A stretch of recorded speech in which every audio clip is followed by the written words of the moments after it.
vamos a tener un tiempo especial. En esta ocasión yo voy a continuar con un alto en la exposición de los mensajes de Mateo. Vamos a continuar con una pausa, ¿verdad? En este sentido, para continuar exponiendo temáticamente la necesidad de nuestras convicciones firmes, ancladas en la palabra de Dios, en este tiempo especial en el que necesitamos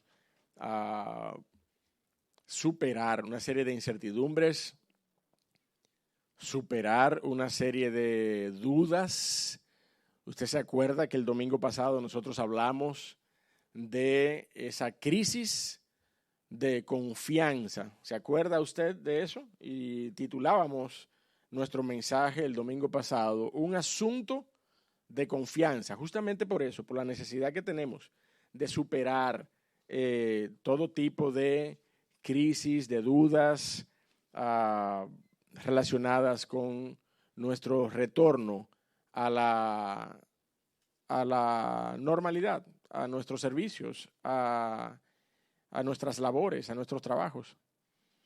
Y en esta mañana yo quiero seguir hablando de este tema de manera particular en cuanto a nuestros compromisos y a nuestras convicciones, ya no como un asunto de confianza, sino que yo quisiera hablar en esta mañana de un asunto de conciencia, un asunto de conciencia, y por eso hemos titulado el mensaje en esta mañana, un asunto de conciencia. Nosotros estamos a las puertas de participar, ¿verdad? De un compromiso ciudadano que tomará lugar el próximo fin de semana. Ese compromiso es nuestra oportunidad, pero también el privilegio de nosotros elegir un presidente, un primer mandatario para nuestra nación por los próximos 4 años, si es la voluntad del Señor y la estabilidad de nuestro sistema democrático puede sostenerse.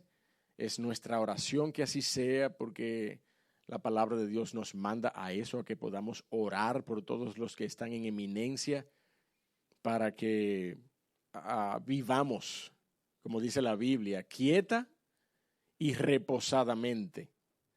Ninguno de nosotros, ¿verdad?, anhela, procura la búsqueda de la anarquía, de un caos, de un desorden. No, queremos quietud, queremos paz para el pueblo de Dios, pero también queremos paz para la nación.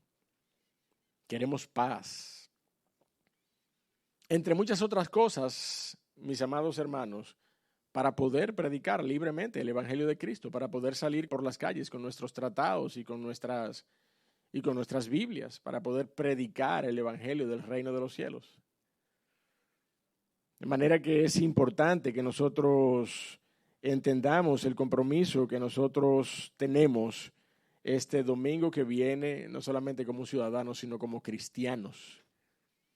Y por eso es que en esta mañana yo quisiera que podamos hablar de ese aspecto de nuestras vidas. En el primer sentido, nosotros establecíamos la importancia de descansar en el discernimiento espiritual que provee el que el rostro de Dios se haya levantado sobre nosotros. ¿Usted se acuerda del Salmo 4? ¿Quién se acuerda del Salmo 4? Levanta sobre nosotros tu rostro, oh Jehová, porque mayor era nuestra alegría que la de ellos cuando abundaba su grano y su mosto. En paz me acostaré y asimismo dormiré, porque solo tú, Jehová, me haces vivir confiado. La manera en que nosotros confiamos y caminamos confiadamente es porque el Dios de los cielos se ha levantado delante de nosotros, es porque el Dios de los cielos ha levantado su rostro en favor de nosotros.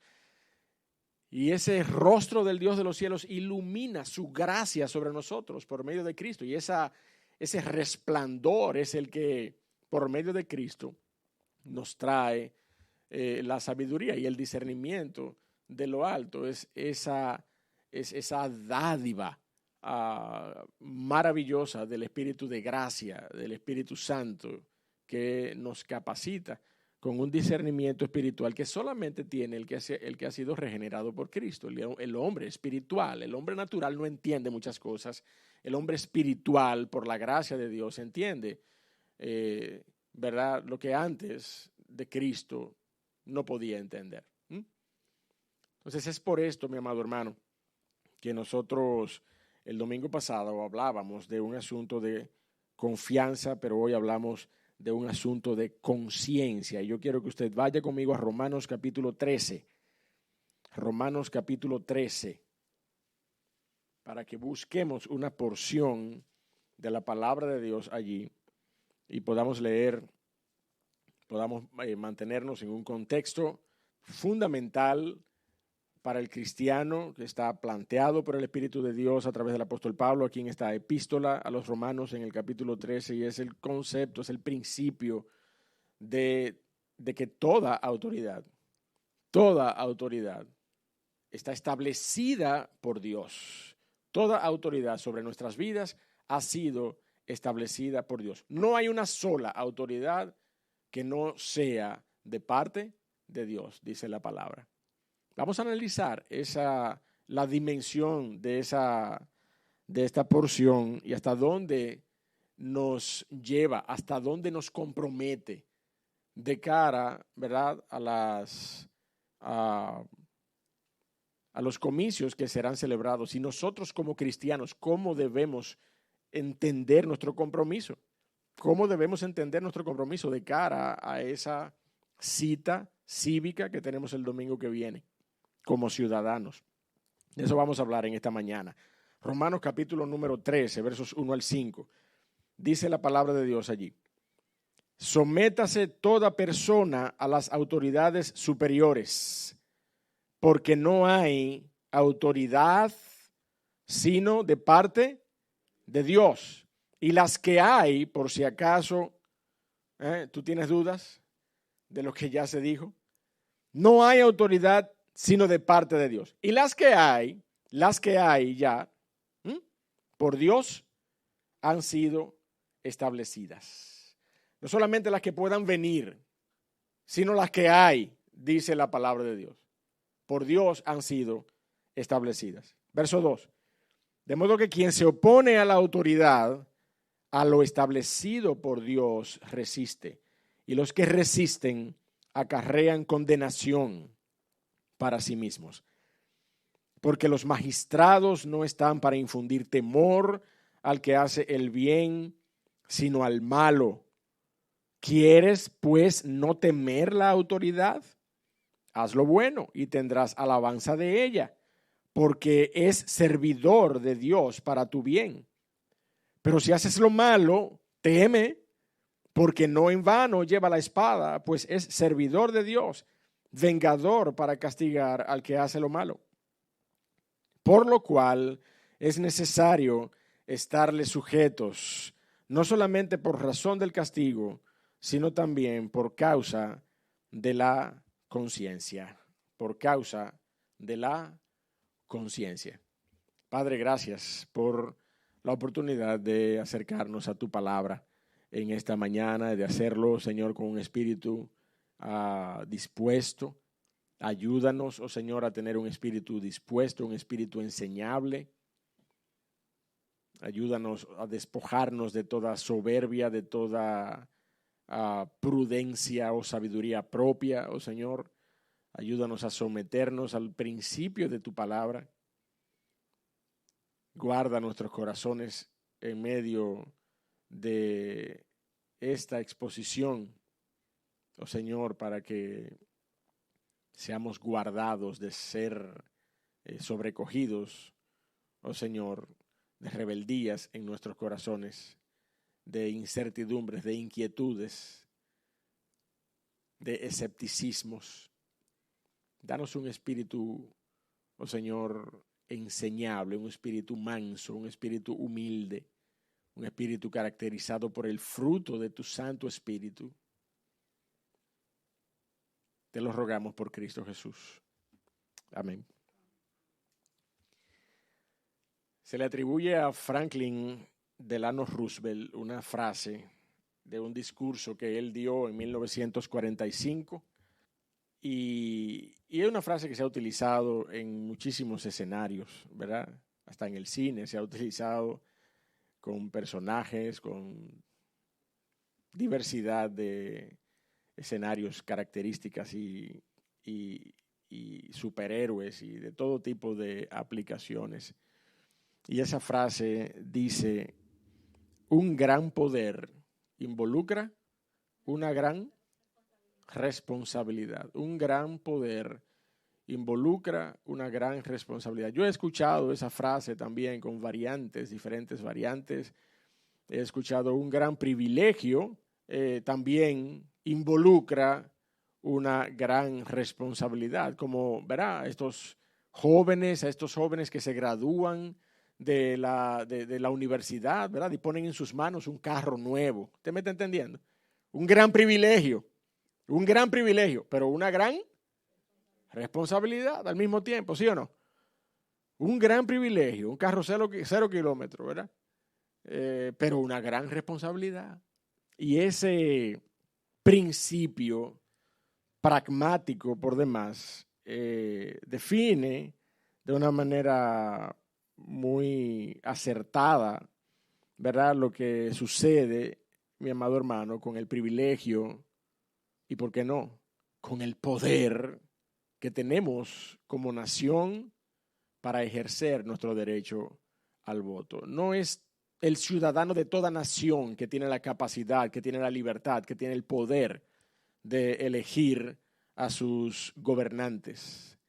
Todavía en este tiempo en el que nosotros, ¿verdad?, nos desarrollamos como naciones interdependientes unas de otras, encontramos estados monárquicos donde, ¿verdad?, dentro, en algunos casos, de las más inflexibles y férreas esquemas de gobierno monárquico, existen generaciones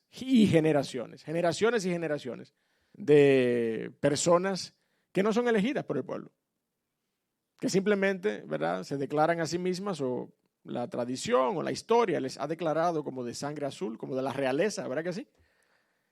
Y entonces están allí algunos gobernando con un poco mayor de incidencia que en otros casos, pero no son todos los países, no son todas las naciones, mi amado hermano, que tiene el derecho en sus manos, que tiene el poder, cuyos ciudadanos de manera individual tienen el privilegio de ejercer el voto. Votar es un derecho que asiste a todo ciudadano dominicano, pero el rigor del sistema constitucional que nos ampara también indica que es un deber,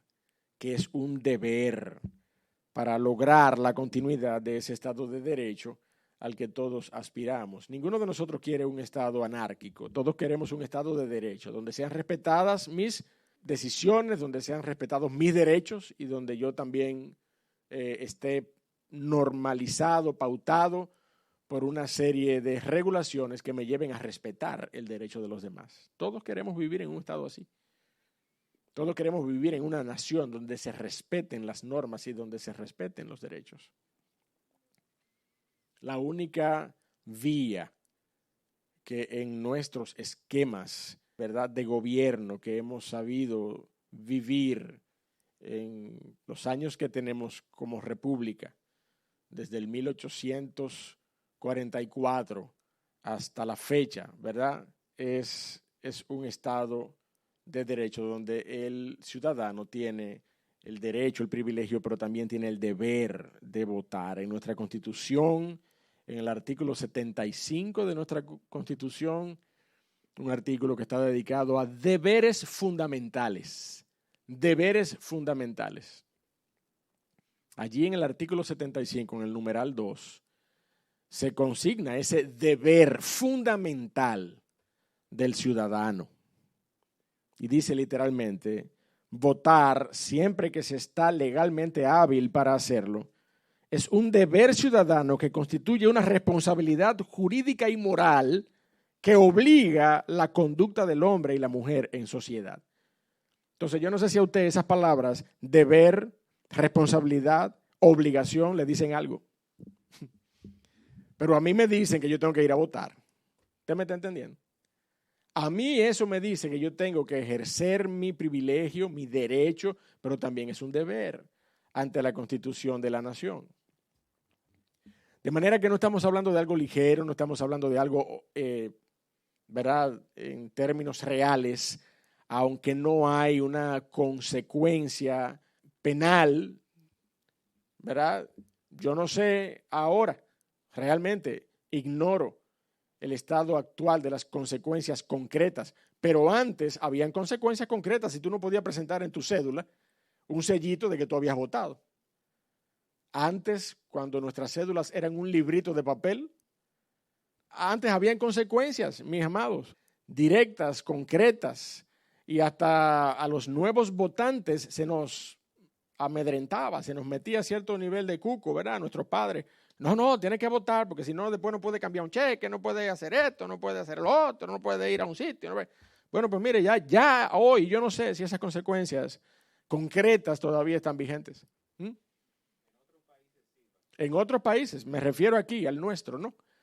Aquí, ¿verdad? Aunque está constitucionalmente establecido como un deber, y usted ve que se habla de deber, de responsabilidad y de obligación en la Constitución, pues definitivamente nosotros entendemos que hay un peso, que hay un lastre detrás de todo esto, no es una cuestión ligera. Usted y yo debemos someternos a toda autoridad superior y en consecuencia a toda instrucción en el orden legal que emane de toda autoridad superior. Si las autoridades superiores han establecido que es un deber para el ciudadano el ejercicio del voto, entonces, mi amado, usted como creyente y yo tenemos el deber de votar. Pero en esta mañana yo quiero traer a tu conciencia, porque necesitamos entender que es un asunto de conciencia lo que nosotros vamos a ejercer. Yo quisiera traer a tu conciencia una serie de razones y de fundamentos por los cuales hoy están en juego muchas cosas para el pueblo de Dios. Y nosotros tenemos el deber, tenemos casi la obligación de salir este domingo 5 de julio para ejercer nuestro derecho al voto. Y vamos a verlo partiendo de esta porción de Romanos. Vamos a leer allí los versos 1 al 2 nuevamente en este primer punto del mensaje que hemos titulado La responsabilidad del deber. La responsabilidad del deber. Dice la porción allí: sométase toda persona a las autoridades superiores, porque no hay autoridad sino de parte de Dios, y las que hay por Dios han sido establecidas. De modo que quien se opone a la autoridad, a lo establecido por Dios, resiste, y los que resisten acarrean condenación para sí mismos. Y esto de acarrean condenación, mi amado hermano, significa acarrea consecuencias, acarrea penalidades. Esa es la idea del texto. Usted y yo como cristianos no perdemos nuestra salvación cuando no nos sujetamos a nuestras autoridades por alguna razón. Ese acarrear condenación para sí mismos significa de manera real y efectiva que en un estado de orden y de cumplimiento de las leyes, usted recibirá una multa, posiblemente, una condena, una penalidad, posiblemente, ¿verdad?, en un escenario donde aplique, ya dijimos que aquí posiblemente no aplique, pero en un escenario donde aplique, posiblemente cárcel, posiblemente cualquier tipo de condenación inmediata que venga de manos de la autoridad, que de primera instancia, para la vida de un creyente, mi amado hermano, viene de mano de Dios a través de las autoridades. Eso es lo que tú y yo tenemos que entender. Mi amado hermano, si a mí me ponen a escoger entre una disciplina, una consecuencia, una penalidad de parte de una autoridad terrenal y una consecuencia y una penalidad de parte del Dios de los cielos, aunque esta es más severa, mi hermano, este es mi Padre. Dios es nuestro Padre. Y yo entenderé, por tanto, que cualquier penalidad que venga de manos de los hombres por una falta, por un incumplimiento, yo debo entender que viene de parte de Dios, que viene de parte de Dios para mi vida. Y esto que se establece en su palabra, en el contexto de la desobediencia a las autoridades, es un vivo ejemplo de esto, mi amado hermano. Es importante que entendamos que toda consecuencia, toda condenación, toda penalidad, todo castigo en primera instancia para el Hijo de Dios viene de su mano. Aunque venga de manera práctica, se materialice en nuestras vidas a través de nuestras autoridades. Como cristiano, usted y yo, no solamente no perdemos nuestra salvación, y esa es una aclaración pertinente cuando leemos en esa porción, acarrea condenación para sí mismo, eso no es lo que significa.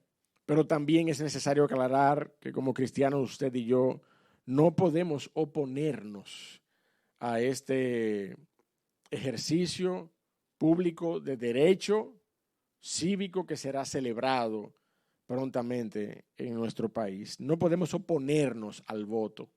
Ese abierto menosprecio al voto y a los deberes ¿verdad? Que se establecen para la sociedad civil, tenemos que dejárselas a otras doctrinas no bíblicas que ciertamente rechazan toda autoridad de los hombres sobre ellos porque desconocen a todas luces la instrucción de la palabra de Dios para sus vidas.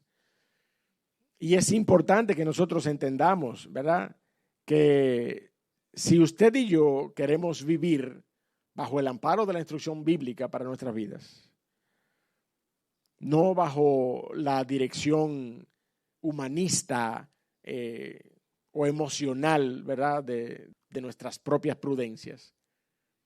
Usted y yo, mi amado hermano, no podemos evadir la responsabilidad que conlleva contar con ese gran privilegio y ese poder de decisión colectiva que es el voto.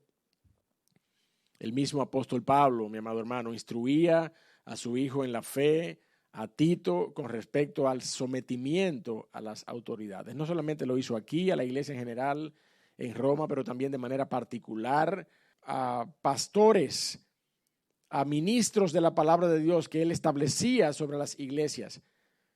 Y de manera específica a Tito se lo recordó de manera clara, contundente. Vaya conmigo allí a Tito capítulo número 3 para que veamos la manera en cómo el apóstol Pablo instruye a este hombre de Dios, luego de haber instruido a la iglesia, luego de haber amonestado y exhortado a la iglesia en sentido general en el capítulo 2 de la carta a Tito, ¿verdad? Luego de haber exhortado a las mujeres, a las ancianas, a los jóvenes, a los siervos.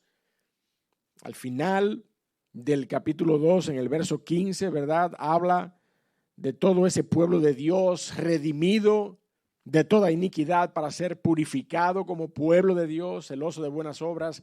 A ese pueblo de Dios le dice entonces en el verso 1 del capítulo 3, Tito 3:1, a ese pueblo de Dios le dice, le escribe el apóstol Pablo a Tito, recuérdales que se sujeten ¿a quiénes? A los gobernantes y a las autoridades, dice el apóstol Pablo. Recuérdales que se sujeten a los gobernantes y a las autoridades, que obedezcan, que estén dispuestos a toda buena obra. La palabra de Dios le está diciendo al pueblo de Dios, obedezcan y sujétense a los gobernantes y a las autoridades. Mi amado hermano, y si tenemos una constitución que dice que es un deber ejercer el voto, que es una obligatoriedad para el mantenimiento del marco legal de la nación y para que haya un aval legal de lo que se decida a partir del 5 de julio este año, normalmente 16 de mayo. Pero a partir de esa fecha, lo que se decida debe tener un aval legal como nación. Y si usted y yo somos nación, usted y yo debemos querer participar en ese aval legal. Usted y yo debemos querer participar en ese aval legal, en esa firma legal que dice, sí, este es nuestro primer mandatario. No se abstenga entonces, mi amado hermano. No se abstenga y con un alto sentido del deber asista este día 5 de julio, el próximo domingo, para ejercer su derecho al voto. Usted no me va a escuchar decir por este púlpito por quién yo estoy recomendando votar. No, no. Ese es un asunto de conciencia. Es un asunto de conciencia, pero yo le voy a dar los criterios para que usted pueda equipar su conciencia. Ahora, es un asunto de conciencia. Si este púlpito fuera mío, pero este púlpito es de Cristo, mi amado hermano. Y yo no puedo irrespetar el púlpito ni la iglesia del Señor Jesucristo para sugerir votar por alguien.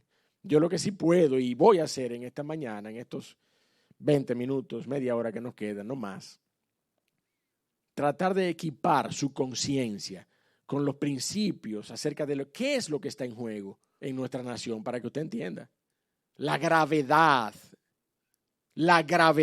de nuestra responsabilidad de ejercer el voto. Está en nuestras manos, mi amado hermano, el ejercicio de lo que Dios soberanamente declara en su palabra como el responsable de quitar reyes y de poner reyes. ¿Quién es que hace eso? Es el Dios de los cielos. ¿Por medio de quién es que lo hace? Por medio de los hombres. Por medio de los hombres, por medio de los sistemas establecidos. Aún en el sistema, ¿verdad?, absolutista que yo refería hace un momento, aún en medio de las monarquías, es Dios quien soberanamente por medio de ese linaje particular establece los hombres para una nación. En un sistema constitucional como el nuestro, es por medio del ejercicio del voto que Dios establece los mandatarios, los gobernantes, los presidentes, los senadores, el Congreso, que se supone que presenta, construye, propone, valida, evalúa, analiza, aplica las leyes a las cuales usted como pueblo de Dios y yo y todos tenemos que sujetarnos después. Entonces, si no hacemos las cosas ahora como tenemos que hacerlas, vamos a elegir personas, podríamos estar eligiendo personas que nos aten de manos mañana para poder predicar la palabra de Dios. Así de fuerte se lo digo. Porque hasta eso es lo que está en juego. Hasta eso está en juego. Dios soberanamente es el que se encarga de quitar reyes y poner reyes, pero es a través de los hombres, es a través de los sistemas. Mi hermano, óigame esto. ¿Qué mayor ejercicio soberano, autónomo de parte de Dios para con el hombre que la salvación? Dígame. ¿Quién es que salva? Dios soberanamente es el que salva. ¿Quiénes son enviados como embajadores para que clamen como si Dios clamara por medio de ellos? La iglesia de Cristo, ¿sí o no? Entonces es lo mismo, mi hermano. Dios pone reyes, pero a través del voto. Usted tiene que votar. Usted tiene que ejercer su derecho al voto. Esa es la realidad. Dios está en control, no el hombre. Proverbios 16:4 dice la palabra de Dios: todas las cosas ha hecho Jehová para sí mismo, y aún al impío para el día malo. Dios está en control, no el hombre. Dios transformará los corazones, no el hombre. Segunda Corintios 5:17 dice: de modo que si alguno está en Cristo, nueva criatura es. Si alguno está en Cristo, nueva criatura es. Olvídese del cambio que ofrecen los hombres. El único cambio puede ejercerlo Cristo Jesús en nuestros corazones. Ese es el único cambio transformador, seguro, eficaz, de efectos eternos, temporales y eternos, para bendición de nuestras vidas. Es el que ofrece nuestro Señor Jesucristo desde la cruz del Calvario. Dios es el que quita reyes y pone reyes, no el hombre. Él muda los tiempos y las edades, quita reyes y pone reyes, da sabiduría a los sabios y la ciencia a los entendidos, dice Daniel capítulo 2. Dios es el que está en control, Dios es el que transforma los corazones, Dios es el que quita reyes y pone reyes, pero es ese mismo Dios, hermano, quien llama a los hombres y los coloca en la posición de autoridad para materializar su obra en medio de las naciones y en medio de la historia. Y es el que llama a ciudadanos comunes por medio de las normas, por medio de las leyes y por medio de un principio que estamos estudiando en esta mañana de autoridad sobre el pueblo de Dios para que ejerzamos el deber de emitir el voto. Todo es parte del plan de Dios, mi amado hermano. Acuérdese de lo que predicamos el domingo pasado. Usted no puede trancarse con una incertidumbre de que en la Junta Central Electoral lo que hay es un chanchullo. Un chanchullo cocinando en una olla grandísima. Todos los 4 años ese chanchullo, ¿verdad?, comienza a oler. No, olvídese de eso. Olvídese de eso, mi amado hermano. Y haga lo que usted tiene que hacer para la gloria de Dios y para que usted pueda tener la convicción de que usted ha obrado por convicciones y ha obrado con conciencia. No solamente por el castigo, no solamente por la penalidad, no solamente por las consecuencias que pudiera tener el no ejercer, el no cumplir nuestro deber cívico, sino también por un asunto de conciencia, dice la palabra de Dios. Dios obra de manera soberana sobre la historia y sobre los actores humanos a través del drama de la historia. Pero nos brinda la oportunidad para integrarnos en sus propósitos eternos. Es la iglesia de Cristo, es aquel que ha sido regenerado por la sangre de Cristo quien predica el evangelio. Aunque es Dios soberanamente al final del episodio quien salva las almas. De igual manera es el hombre, es el ser humano natural y el cristiano quienes votan para elegir sus gobernantes, donde tenemos el privilegio y el poder para hacerlo. Aunque es Dios soberanamente al final del episodio quien establece toda autoridad humana sobre nosotros. Así que, mi amado, esa es la responsabilidad del deber. Yo quiero que nosotros pasemos a ver las advertencias y las amenazas del deber. Ese es el segundo punto. En esta mañana vamos a leer versos 3 y 4 de la porción en Romanos. Versos 3 y 4. Dice, porque los magistrados no están para infundir temor al que hace el bien, sino al malo. ¿Quieres, pues, no temer la autoridad? Haz lo bueno. Haz lo bueno y tendrás alabanza de ella. Porque la autoridad, porque el magistrado es servidor de Dios para tu bien. Está en las manos de Dios como autoridad para tu bien. ¿Cómo, pastor? Que esos magistrados, que esos jueces, que esos gobernantes, que esos presidentes, que toda esa autoridad corrupta, que nosotros sabemos que hay evidencias de que son autoridades corruptas, son servidores de Dios para nuestro bien.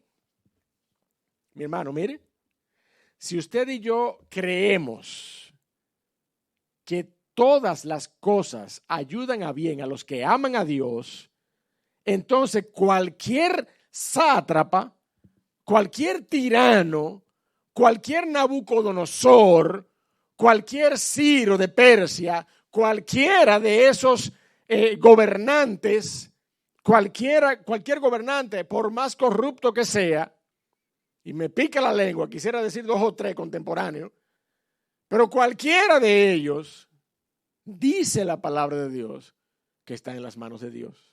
Y lo que se designe será para nuestro bien.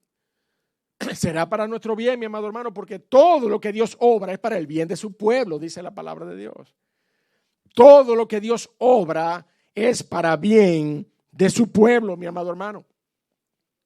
Y ninguna de las leyes, ninguna de las declaraciones que usted vea emanar de una autoridad, por más adversa a los principios que nosotros estamos defendiendo en esta mañana y por los cuales estamos llamando a que usted se levante, se pare y defienda estos principios, ninguna de esas cosas que Dios permita en una autoridad que se levante, al final será para nuestro mal, al final será para nuestro bien. Y yo siempre tengo que decir esto, porque no nos estamos cantando y llorando, mi amado hermano. Lo que sucede es que usted y yo tenemos que hacer lo que nos toca hacer como hijos de Dios.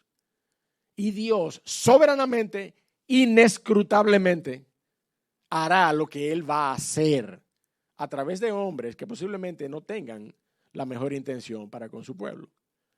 Solamente Dios es capaz de traer algo que fue pensado a mal y traerlo para bien. ¿Sí o no?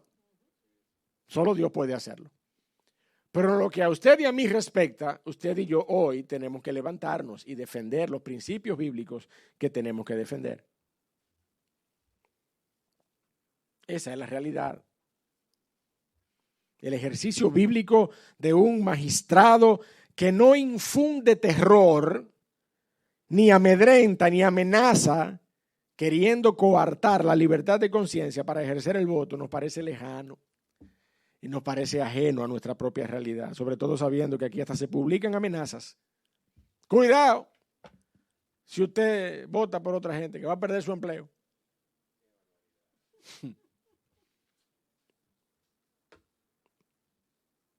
En algunos casos, mi amado hermano, hoy tenemos que lidiar justamente con lo contrario. Pero el principio de una autoridad con el poder y el fuero público para infringir castigo sigue estando vigente en la palabra de Dios y sigue estando vigente en nuestros días.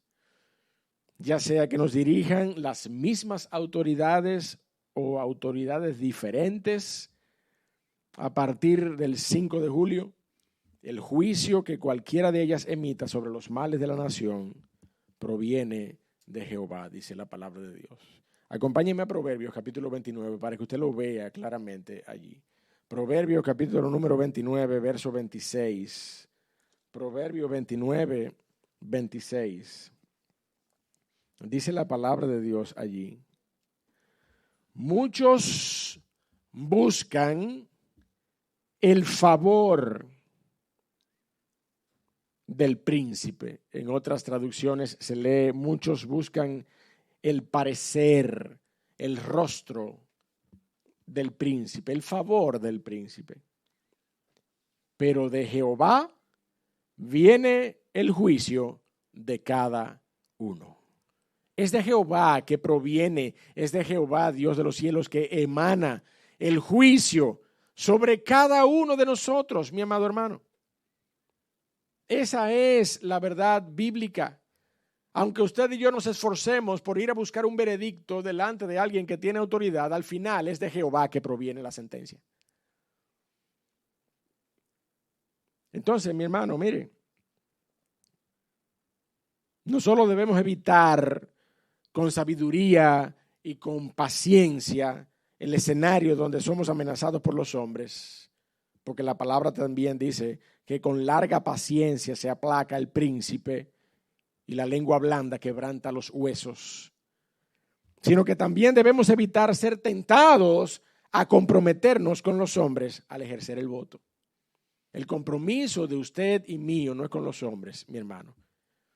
El compromiso de usted y el compromiso mío es con la gloria del nombre de Cristo, en medio de todo lo que nosotros hagamos. Esa es la realidad. Es cierto que cada 4 años, muchísimos de nosotros, ¿verdad?, entramos en una crisis de conciencia. Y prácticamente como que nos queremos zafar del compromiso. Se lo digo con honestidad.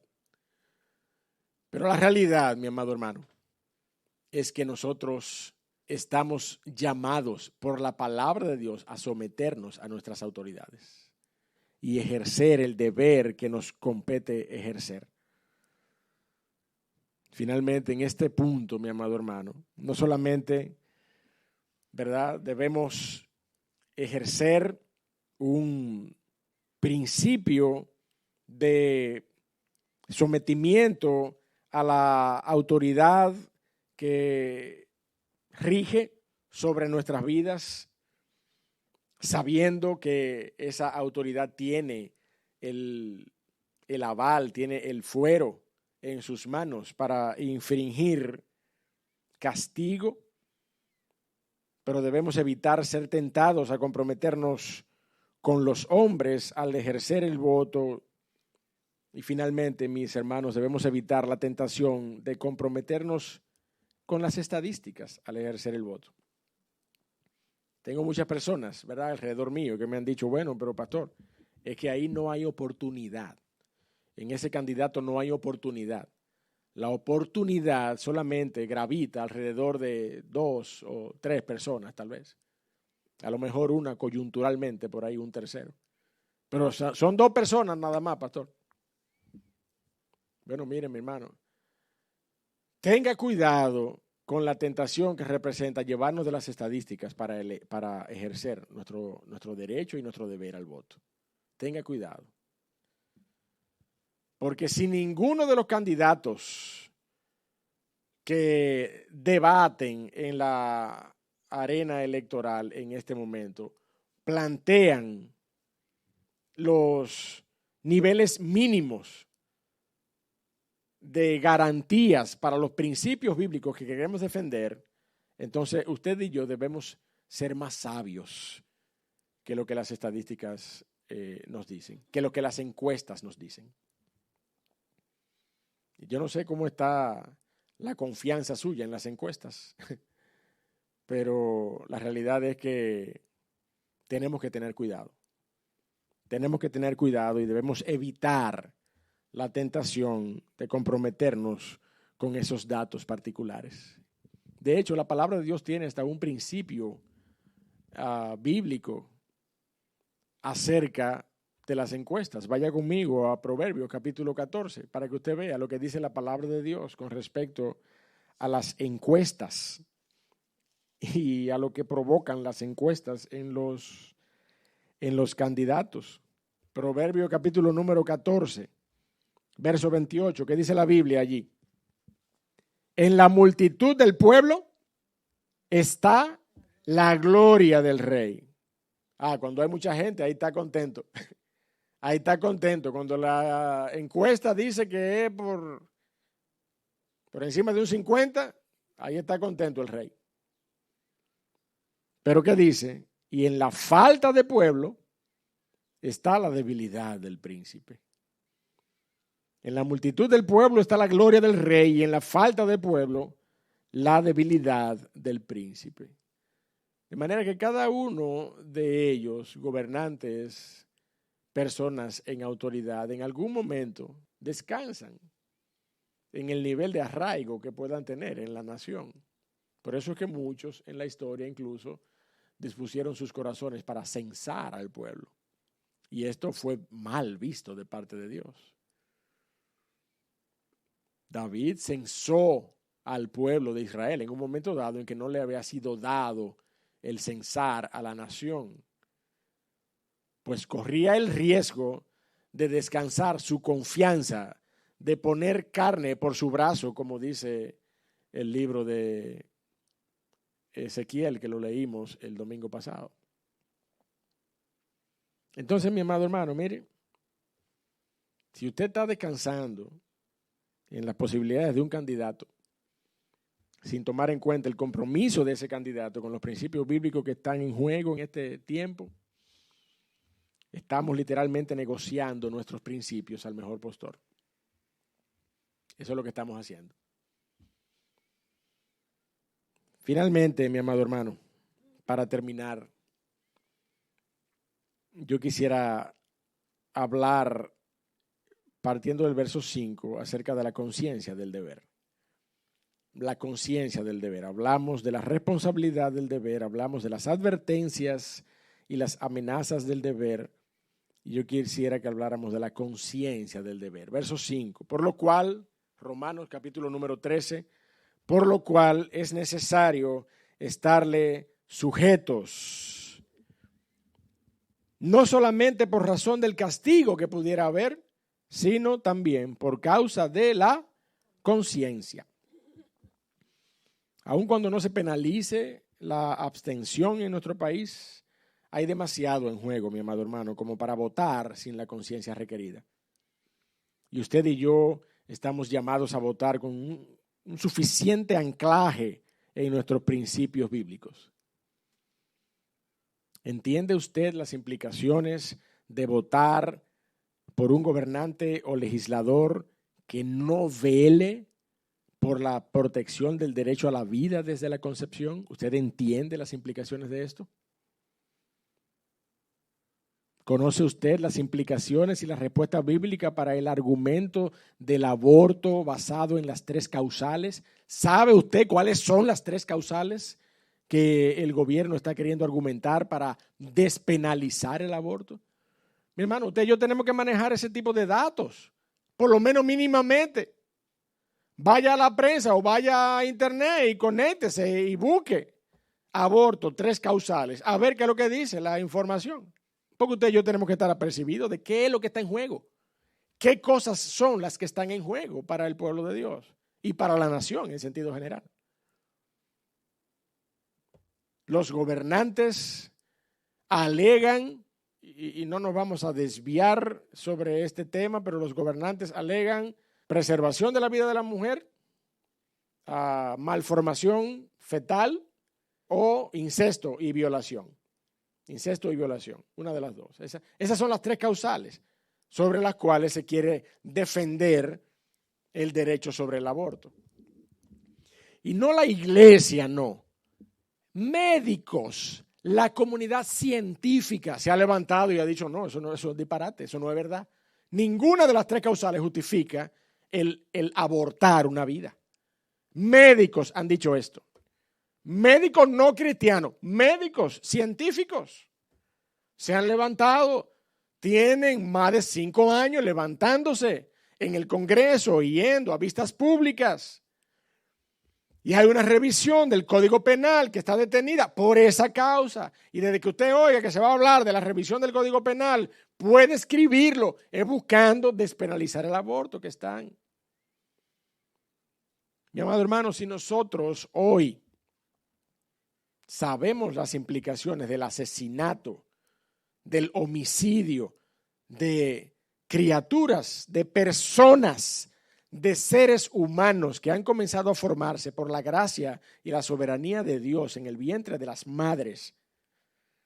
Y a causa, ¿verdad?, de la avaricia, porque esto no es más que un negocio, esto no es más que un negocio multibillonario alrededor del mundo. De hecho, yo no sé si usted ha leído por ahí que ya las vacunas contra el COVID-19, todas las vacunas, todas las fórmulas validadas por los grandes laboratorios médicos de todos los países, todas las vacunas para cualquier cepa del COVID-19 que se haya desarrollado, todas están basadas en vacunas que parten de células de fetos abortados. Todas. Ya salió publicado eso. Imagínese usted el negocio que representa entonces el aborto para la industria farmacéutica. Imagínese. Imagínese el negocio que significa el aborto para la industria de la estética. El colágeno, el famoso colágeno. ¿Pero de dónde usted cree que viene el colágeno? Dígame, es un negocio multibillonario a costa de la vida y del futuro de las naciones. Pero sobre todo, a costa y en contra de la voluntad de Dios sobre la vida.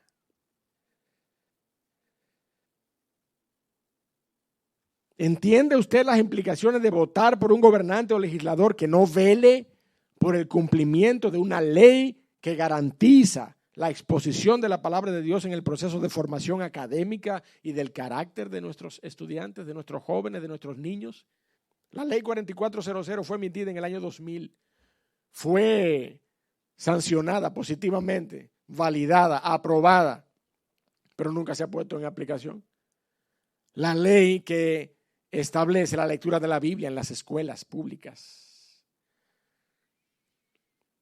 Y un grupo de cristianos, de abogados cristianos, en el 2018 se reunió para redactar un plan aplicativo, una normativa de aplicación. Y no se ha implementado.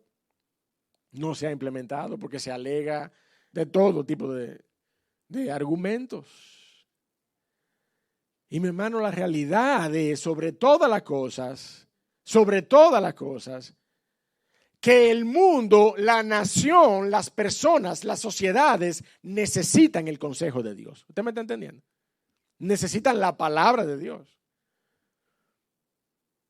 Y no es a convertir en campos blancos las escuelas que nosotros vamos con la lectura de la palabra de Dios. No, es impartir el consejo bíblico como antes se impartía moral y cívica, por favor.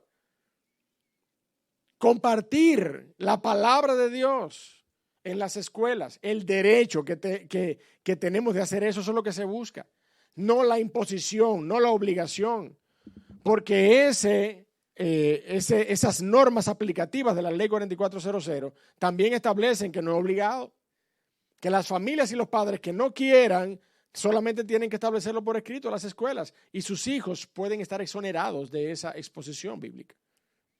¿Usted sabe por qué? Porque el evangelio no se forza a nadie. ¿Usted me está entendiendo? El evangelio se presenta y usted tiene que tomar una decisión por Cristo Jesús. ¿O no? Pero el derecho de presentarlo nosotros queremos que sea viable en nuestro sistema escolar, en nuestra nación, porque sabemos la necesidad que tienen nuestros hijos, los hijos de esta nación, a ser expuestos a la palabra de Dios. Sabemos la necesidad que tienen.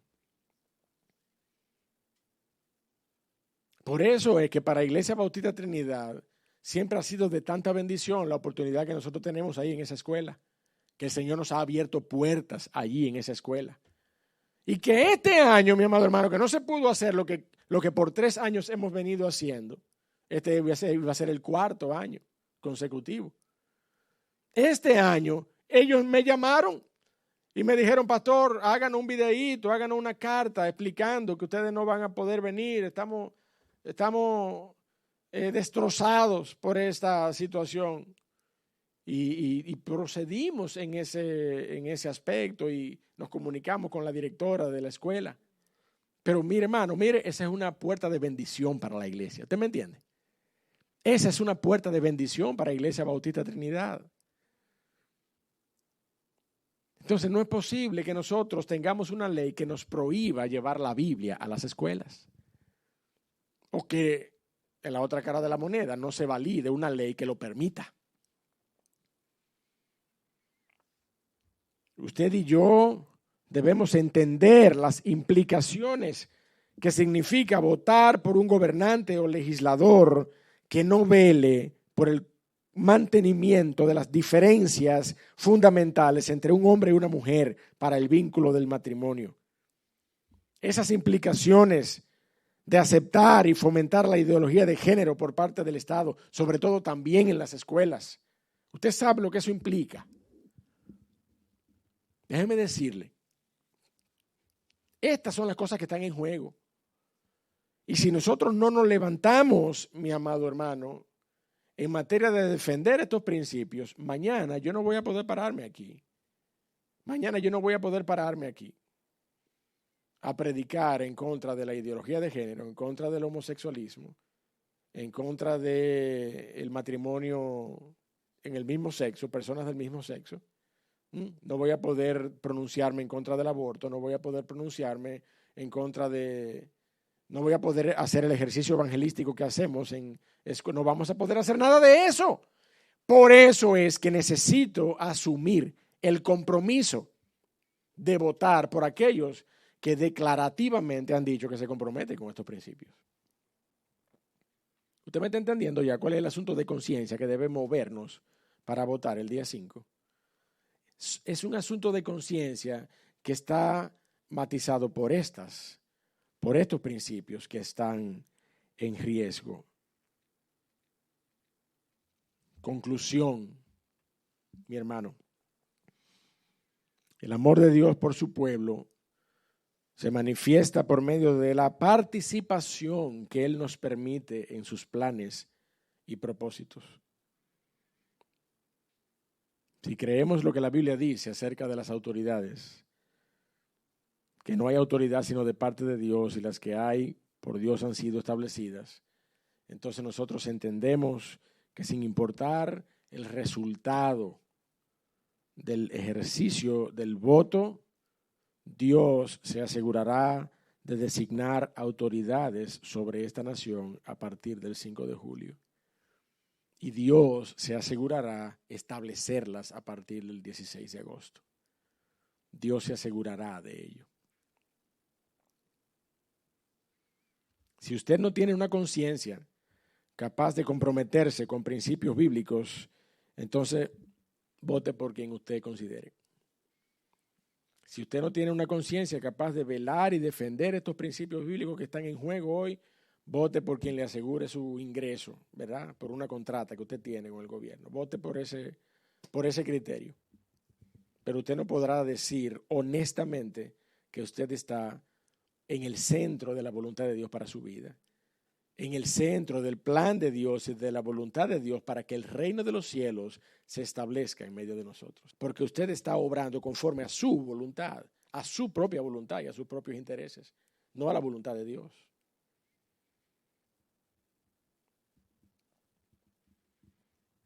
Así que, mi amado hermano, como dije al inicio, el cambio que usted y yo necesitamos tiene un nombre y no aparece en ninguna de las casillas de la boleta del 5 de julio.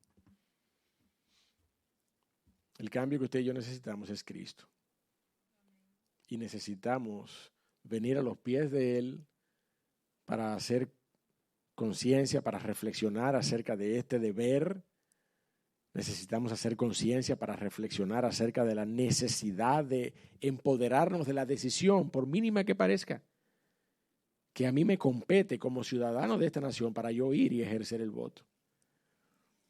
El 5 de julio, mi amado hermano, levántese de su casa, vaya temprano a votar. De hecho, es el momento para informar que no tenemos servicio ese día. Vamos a grabar durante la semana el servicio para colocarlo y que esté disponible a las 10 de la mañana de ese domingo. Y usted lo va a ver después también cuantas veces usted quiera.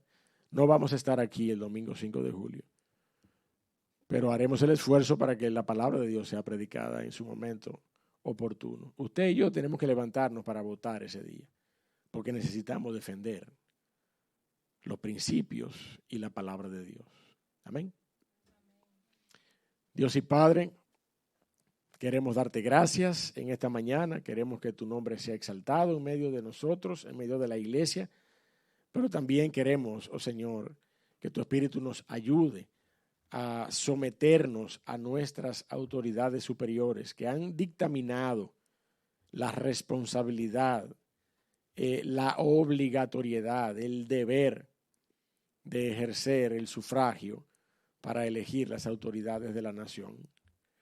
Ayúdanos a despojarnos de toda incertidumbre o duda, molestia, cuestionamiento, y ayúdanos a entender el compromiso que nos atañe, que nos corresponde.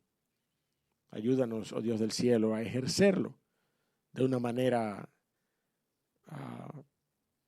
coherente con nuestros principios que han sido regenerados por el Espíritu de Dios, que han sido regenerados cuando vinimos a los pies de Cristo. Aún sostenemos principios relacionados con nuestra nación y con el desarrollo de nuestra vida como sociedad, como nación. Aún sostenemos principios y esos principios están, oh Señor, amparados en tu palabra. Porque nosotros hoy vivimos con tu palabra como guía de fe y guía práctica. Por eso te rogamos que nos ayudes a defender, oh Señor, lo que nosotros entendemos que conviene a tu gloria, lo que nosotros entendemos que conviene a tu pueblo, lo que entendemos que conviene al país, a la nación en que tú nos has puesto. Gracias por este tiempo, Señor, con tu palabra. Bendice a cada uno en el nombre de Cristo Jesús. Amén.